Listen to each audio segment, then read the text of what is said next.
Hello friends, WhatsApp. তো আমাকে পুরো উল্লুকের মতন লাগছে, কারণ সকাল সকাল খুব তাড়াতাড়ি করে রেডি হয়েছি। আজকে যাচ্ছি স্বাদ অনুষ্ঠানে মেজজেঠুর বাড়িতে। আর মেজজেঠুর বাড়ি হয়েছে আমাদের বাড়ির থেকে 1 কিলোমিটার দূরে।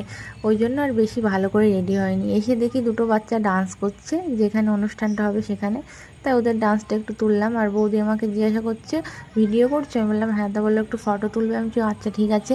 তারপর এখানে এসে রেডি হয়েছি। বাড়ির থেকে তো উল্লুকের মতন করে এসেছিলাম, কারণ খুব তাড়া দিচ্ছিলো সকলে যে তাড়াতাড়ি আয়, অনেক রিচুয়ালস আছে, অনেক কিছু নিয়ে এটা হবে ওটা হবে। তার জন্য তাড়াতাড়ি করে চলে এসেছি, উল্লুকের মতন করেই পুরো চলে এসেছি।